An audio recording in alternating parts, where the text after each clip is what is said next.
Mr. Zach Barney, how we doing, my friend? Beautiful, beautiful. I'm here in Cali again. I've been traveling around, moving around, just moved from Bogota, and now I'm here in nice hot weather, um, and really just embracing the transformations that are coming right now in this moment as we finish 2020, which has been such a transformational year as well. I feel like 2021 is going to be even like the next level of change and growth. I agree. Well, you got some nice cuddling cats in the background there, so I think that'll send the the good vibes to the people. But yeah, I really feel like 2020 was, people can say what they want, but I think that overall it's been a very productive year of shadow work for a lot of people and just, exposing a lot of the suppressed thoughts and ideas and actions that were always there but just weren't as obvious to the general public. So I feel like this has been a really powerful opportunity for growth, and I agree with you 100% that when the time comes that 2021 comes, which is very soon now, I think that I'm very excited for 2021. I'm very excited for the month of December. I feel like there's been a lot of seeds I've been planting this whole year, and it's all kind of coming to fruition right now. I see a lot of sprouting, I see a lot of growing, and I feel that 2021 is just going to be a real year where the roots are deep. I feel this has been a Mhm. grounding year, getting the roots, and then we're going to be sprouting in 2021. Yeah, I feel that as well. And what you're saying about shadow work, you can imagine like a seed grows in the darkness. So we planted our seeds in the darkness, and now it's ready to actually grow those seeds. Like let's see like what comes from the roots. What are we harvesting now in 2021? Right. Yeah, I like that. And it's kind of, I kind of see that 2020 was almost like a winter. It was kind of like a big winter. Like it's kind of like you said, the darkness, the cold. Everyone's kind of just going inward and really holding tight as to figuring out what matters. And then 2021 is the year of growth and the year of, like you said, figuring out what seeds we planted. They're going to start sprouting, or figure out what we actually planted and what's going to come to the surface. And it's really exciting. And I feel really grateful for this year as a whole. As we said, I feel like there's obviously things that aren't ideal, but at the end of the day, wanting to accept those and accept the people that we may be putting blame on for all the circumstances. And I think we talked about this before. Like everyone is human, and it's part of the human condition to push the envelope and do some things that may not be in the best interest. Hmm. But I hope that we can all learn from this year as what to do, what not to do, and just use these all as lessons moving forward. For sure. Another thing that I thought about when I was just hearing you reflect about 2020 and you were talking about shadow work.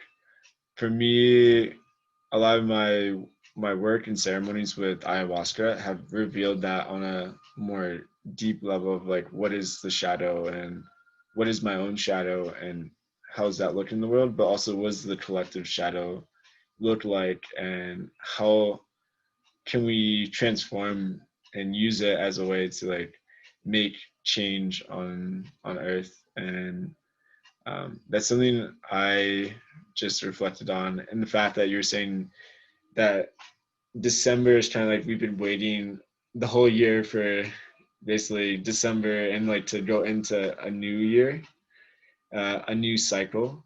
And I feel that same thing. Like I've been almost in a way doing everything that I've been doing so that I could prepare myself for this for the retreat that I'm heading into in this next week, heading into the jungle, into the Amazon, and I'll be with other people working on my own craft and basically training myself so that I can go into 2021 with a new renewed energy and spirit, and so I can share and manifest. And so I guess my question for you is like, what are the the seeds that you planted in 2020 And what is it that you want to really manifest like and grow in 2021? Great question. I feel that, yeah, it's kind of crazy to think about. I talked about this with Graham the other day. It was like 2020 feels like it was 2 years. Like it seems like so much has happened. And I'd say the biggest seeds that I planted this year were Lovely Lessons with the children's books. That was born, I mean, not that long ago. Like realistically, it was officially born in September. So that was when Shelley Shines was officially published. But we'd been working on that for a number of months prior.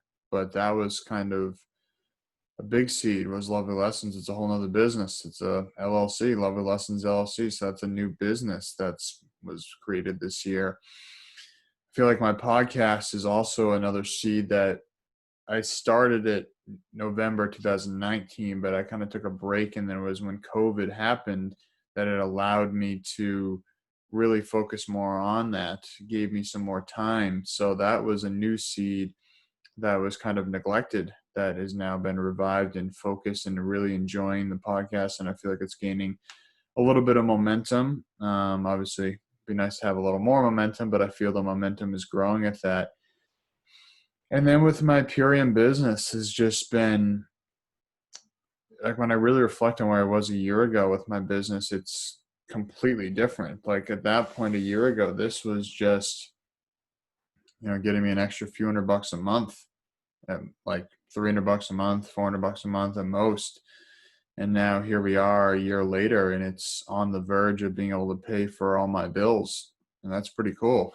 Like that's pretty exciting. So that's been a lot of fun. I've just learned so much about myself through the Purium business and through all these other ventures. But with Purium specifically, while we're on that thought, has just been there's so many limiting beliefs that I come up with and all the excuses I make for other people of why they may not be interested or why they may perceive me in some type of way or why I shouldn't reach out to them.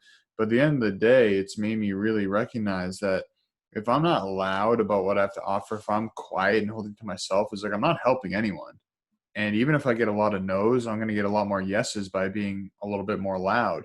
So that was kind of a big realization these past few months is that I was being too quiet and I wasn't approaching people enough because even if someone says no, like, okay, they say no, who cares? Like, whatever. Yeah, it doesn't feel good to receive a no, but it feels a lot better to know that I gave them the opportunity and shared something that I truly believe can improve their life. So that's been just a lot of the personal development work of limiting beliefs. And really another seed has been changing my relationship with money. I feel most of my life has been in a scarcity mindset around finances. And this year, especially in the past 6 months, has really been a complete reprogramming of my relationship with money. And I feel that now that I've done that, there's a lot less fear associated. There's a lot less scarcity associated. And there's a lot more abundance. And I feel I've just gone more into investing in myself, investing into, stocks and cryptocurrencies and silver and things that before I would have been fearful because I was like, oh, what if I lose it? But now it's like, well, now I have this. Let me learn. Let me invest into companies I believe in. Let me invest into myself and put money into things that will generate more money, which allows me to have more freedom, which allows me to help more people. So it's kind of just completely reprogramming my mind on all aspects and just really appreciating the journey. I think that that's a big thing is just being more present. So yeah, Lovely Lessons, the personal development, the podcast, and Purium. How about Do you you? think do you think you can pinpoint one part of your process with Purium where it was like a big shift for yourself in 2020? Like one like thought shift, like one belief that really changed it all for you. Yeah, I'd say a big one is we tend to think of everything as linear as a whole and kind of looking at it as like, oh, well, if I get this percentage growth every month, like 5% every month, like what will that look like? But instead being like, no, it's possible for me to get like 50% improvement each month. Like last month, I had a 20% improvement in my business. And there was a month that when things really started to skyrocket last, I think it was May or March, May, April, somewhere in that spring range, that my business grew like 70% in 1 month. And that was like a, whoa, this is actually, it doesn't have to be linear. And of course, then it's not 70% every month. And it went down to like 10% more. And then it was like 20% more, 5% more. But there was a jump that kind of made me realize, wow, I don't have to think so linearly. And even it's okay if I go, up 70 and then down 10% the next month, but I'm still net 60 in those 2 months. So kind of looking at it and not getting so caught up in the numbers of what could be possible, in a sense of what most people say, but allowing myself to open myself to the possibilities, because when we put our own mind into this is what has to happen or this is what will happen, we limit ourselves. So I'd say the long answer to your question is just recognizing that life isn't linear, time isn't linear, growth isn't linear. It's up and down, it's choppy. And that's cool. That's a really cool aspect of it. And we're gonna have times we grow really high up, and then there's gonna be times that we come down. I've had a lot of ups and downs this year, and I think a lot of people have. But I've also recognized my downs aren't as low as they used to be. It's kind of the baseline is getting higher. So while there's always ups and downs, the downs get a little bit less steep and the highs get a little bit higher. And it's cool to reprogram the mind and just see the infinite potentiality of everything and just open myself to that potential. So yeah, it's just really just been the personal development side of PRM that's really opened things up for me. Just connecting with people that are successful and great mentors in this business and in life in general, and just hearing what they have to say and saying, look, like, stop putting yourself in a box. Like, the only thing holding me back is me. And that, I said, that is kind of the sum of it, is that the only thing holding me back is me. Yeah, that's beautiful. I like that what you were saying about raising the baseline also. And in my process, I feel there is a process of like that evolution, that spiritual evolution, or in general, like your life evolution as a person. And raising the baseline is kind of like each time as you go up, you realize like I'm not returning back to like the past. Like even though it's there, like the past is there. It's like no, you're evolving. You're taking it one next step up. Even if you go down a little bit, you're still working your way up the mountain. And I really like that visualization of even when you think about when you're going up a mountain, there's points when there's valleys. It's not always going to be like you're constantly going up. It's like no, you go down the mountain as well, and then you go up another mountain and down Sometimes you another. take a break, you got to drink some water, take a little rest. So it's, Yeah, it's not linear, and that's cool. yeah, yeah, yeah. So for me, like 2020 definitely has been a lot of different challenges as well, and new projects, new ideas. But I would say the core theme that had like went away and came back was my relationship with plant medicines and with spiritual practice. And I realized how important it was, like through the time, like quarantine lockdown, like everyone freaking out. During that time period, I was so peaceful because I had like practice for myself, like mindfulness, and I started really focusing on my breathing, observing my emotions, observing the shadow, all these things without plant medicines. And so when things started to open up here in Colombia and there started to be more people, like more ceremonies, more people really asking questions about psychedelics and entheogens and all these things that are becoming more popular in the moment. It was like really natural for me to like embrace the role of like, okay, I've been doing the work on myself. And then when I got into ceremonies, like, wait, I know how to do this. Like, I know how to hold space for myself. And I think the big shift for me is learning how to hold space for others. And I think so a big turning point was when I started to really commit to that, to see it in myself. Like, oh, I can hold space for myself because I've been doing it for a while and I have built confidence and trust within.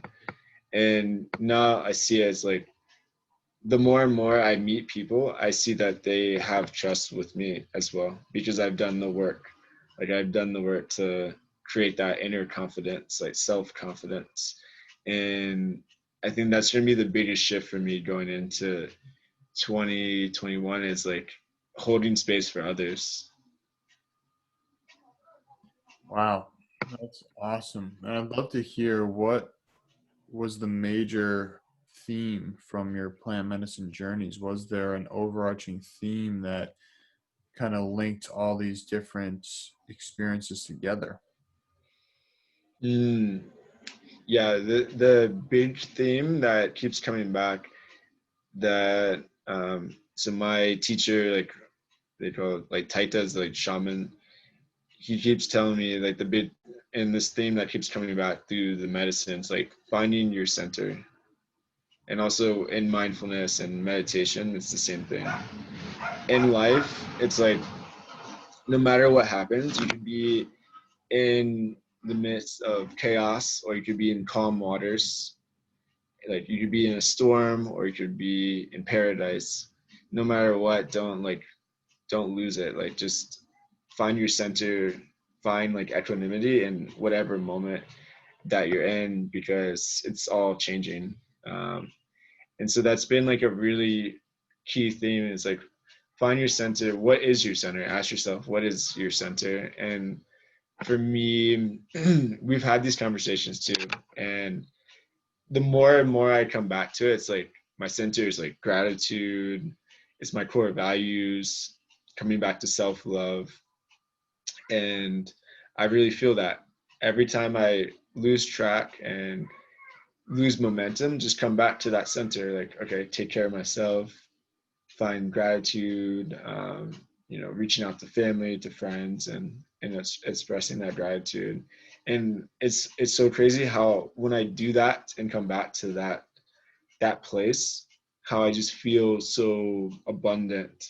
I feel healthy. I feel alive, and that's a beautiful feeling to have.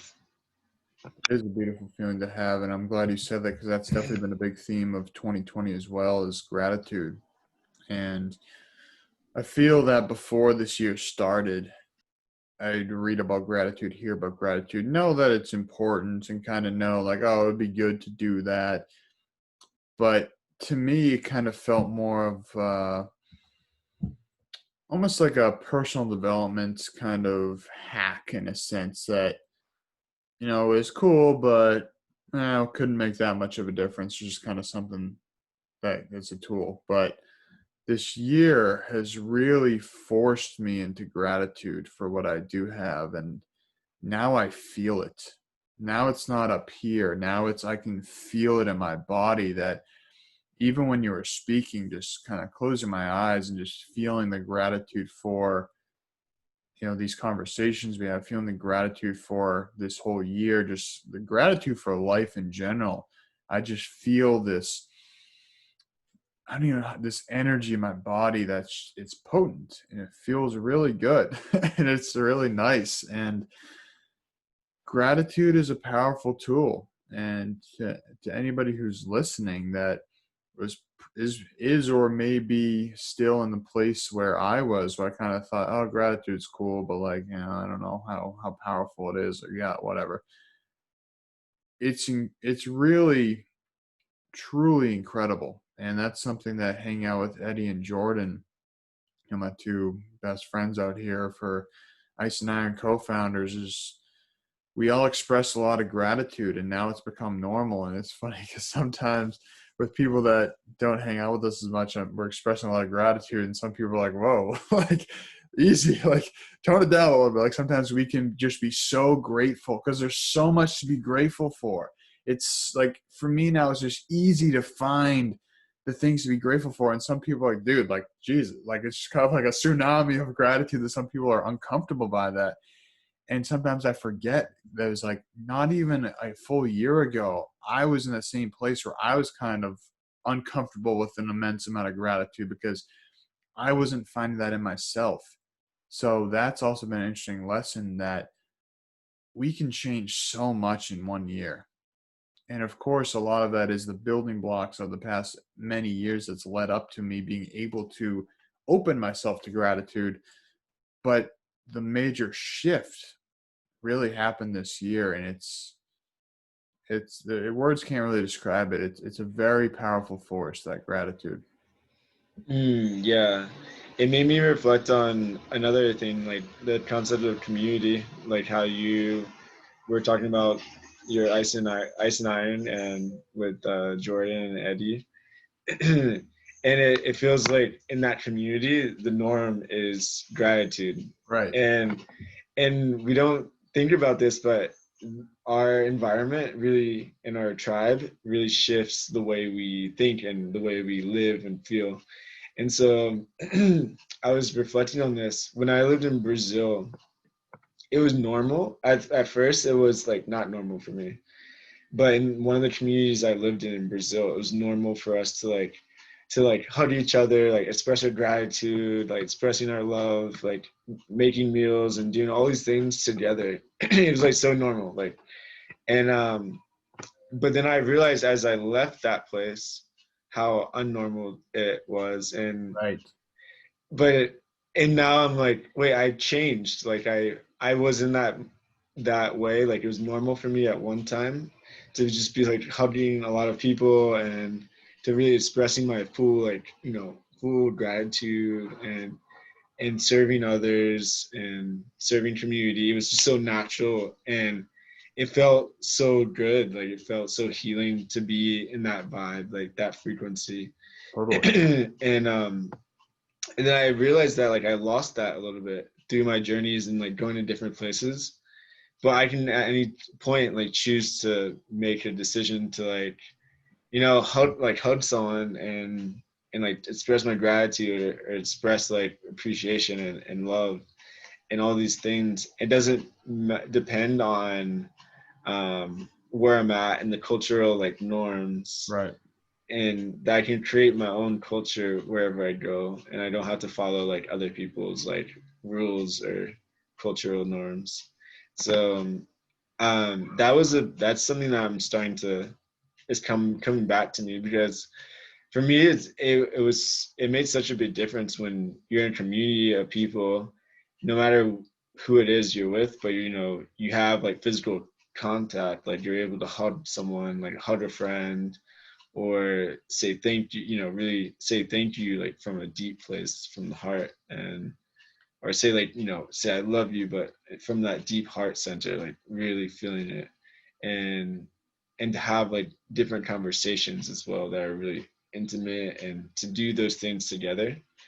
And I realized like, yeah, community is another thing, like that real like community, like of real that family spirit. Hmm. It's funny. You just sent me on a flashback to Sri Lanka, which made me really resonate with what you said, and just kind of just sent me down a little hole there at the end of you sharing that. And it was very similar that there people, most of them didn't, I mean, no, most of them never seen an iPhone before. Most of them had never seen, an American before, a white person before, someone with blue eyes before. And they were living in stone huts, and like the size of my bedroom had a family of four, or a family of five, or a family of six. Most of them didn't have toilets, and they were all so happy. They worked on their farm every day. They shared meals. They shared gratitude. They hugged each other. They laughed. They'd play. They'd just live life in a way that was very present. And I remember coming back. I remember when I first landed in JFK in New York. And it was the first time I'd heard just massive amounts of English in months.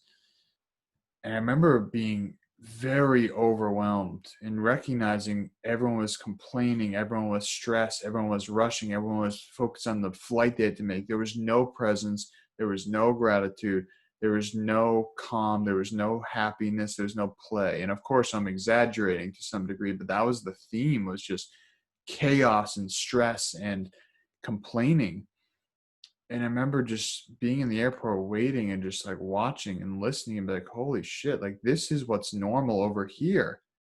And that's not what should be normal. And that it took me, it was actually kind of a shock when I first came back to the States. It was actually tough for me to readjust and, being barefoot all the time, eating with my hands, it was a completely different lifestyle to come back to.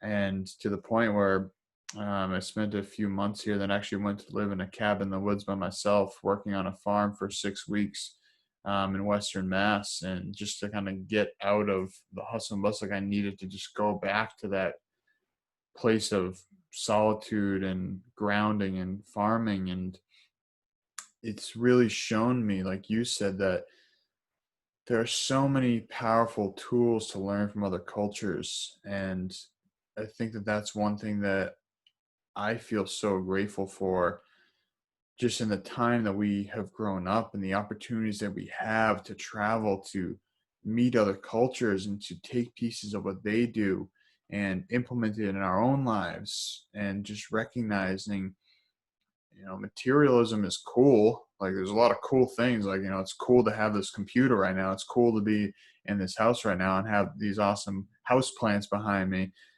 But at the end of the day, all that's not necessary to life. It's all a bonus. And when people strive for the materialism, they're missing the whole point, in my opinion.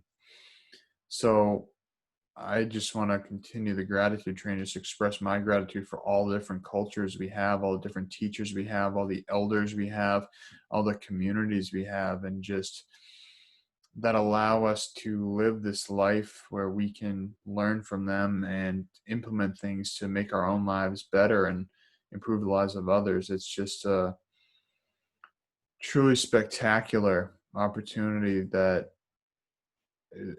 I don't really have words for. It's just really cool. And I'm really humbled whenever I think back to those experiences of just being so far in a different culture that it's completely shaped the rest of my life. Yeah, I definitely resonate with that. And I feel so grateful for all those experiences, like those moments, the people, the places, the things I've learned as well. And I feel like this December will be an extension of that, so that I can go into this next year in a place where I can truly share that with other people, like on a deeper level, the like from the part of of connecting with people on this in such a human level of just, to be present and be there. Yeah, that's it. Like for me, it's like that's it. I just want to be able to hold space for others I this love next that. year. Well, maybe I'll wrap up by saying my intentions for 2021, and I'd say that they're basically just an extension of what I'm already doing. And I think that's also something that 2020 has really shown me is just I love what I'm doing and I love who I'm becoming and I love the people that I'm connecting with. And I just want to do more of that and grow that and improve upon that and just add more bricks to the layer. Like I feel like I have a very solid foundation right now that I'm really happy about. And I just want to keep laying the bricks down and building that empire, building it up bigger so I can help more people and help myself and, have that financial freedom so that money is no longer and I don't even want to say that. I was going to say money no longer is a stressor, but mentally it's not. But of course, it's still the reality where sometimes when it's the end of the month and I'm paying some bills, that there's still some like, oh man, like I'm kind of scraping the bottom here, and but that's okay. And recognizing that that's okay, but also taking it to the next level, and that's really, as I said, just building the foundation, building the first floor. I'd say is the best way to do it. The foundation is set. Now I'm ready to build the first floor this year. So I'm looking forward to that and would love to have you share any final words of wisdom you'd like to leave people with, and then we'll go about and have the best day ever. Yeah, for me, going to 2021, I feel that as well, it's an extension of 2020. Is really recreate the illusion of different times, but like every day we're renewing ourselves, we're being reborn. I could especially feel that today when I woke up. It was like, okay, today is the day where I feel that I'm reborn, in the sense that um, my way of thinking, my way of being, it's really changing. And I see that 2021 is an extension of that rebirth for me. It's like being reborn, and also just upgrading as well, like upgrading and coming into my full potential. I love that. Thank you, Zach, for sharing as always. Thank you to everyone who's listened this far. Just a lot of gratitude for you and for everyone who's here on this journey with us. So have the best day ever, my friend, and we will talk soon. Yeah, thanks, brother. Peace out, everybody.